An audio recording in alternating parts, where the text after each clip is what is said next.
Originally I was going to preserve my Space Simulator virginity to the upcoming game No Man's Sky. However, the urge had grown too much and I was truly awning for some of that Space Simulator action. I took a gamble when I chose Elite Dangerous.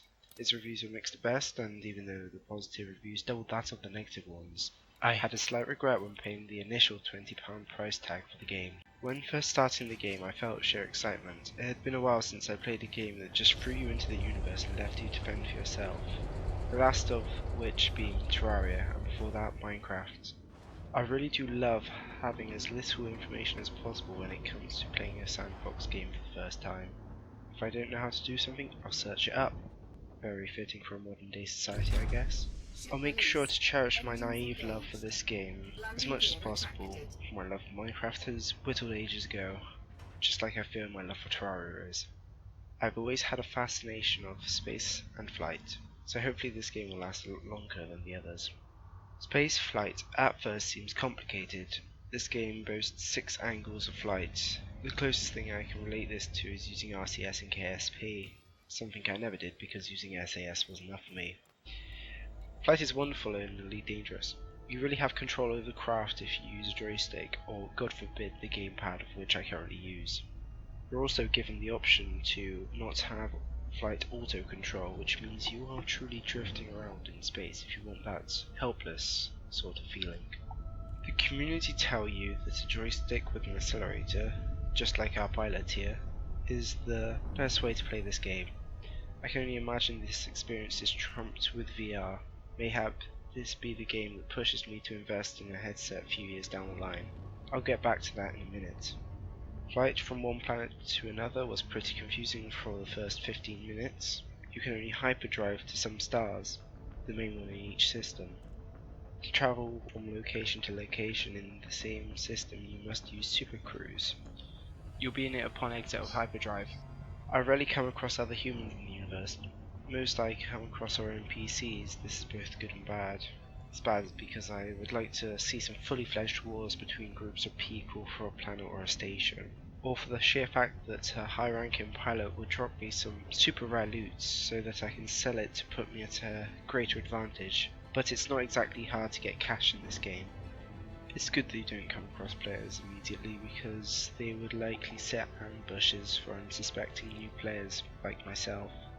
However, it might have been my fault that I stopped off at a strong signal only to be killed by Flash Gordon.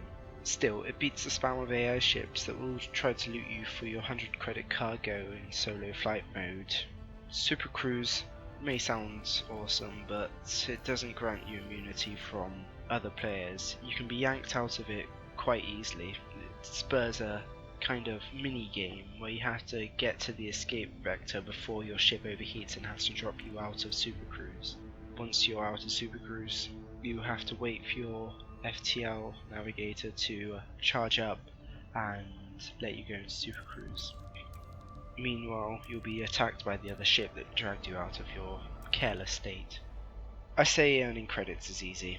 You can do courier missions that are split into multiple parts from the get-go, and you'll be paid around 98,000 credits.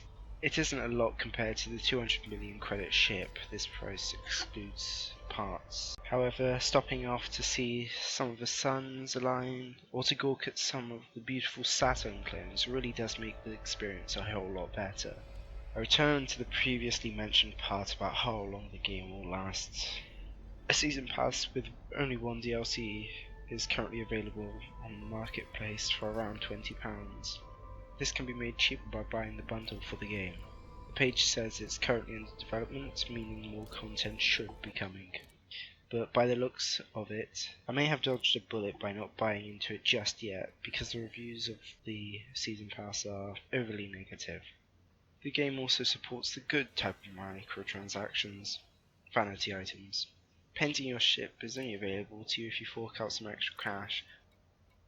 However, I am a bit upset that people who don't fork out the extra bit of cash don't get to even colour their ship, even if it's a mono-colour ship, all pink, all black, all red.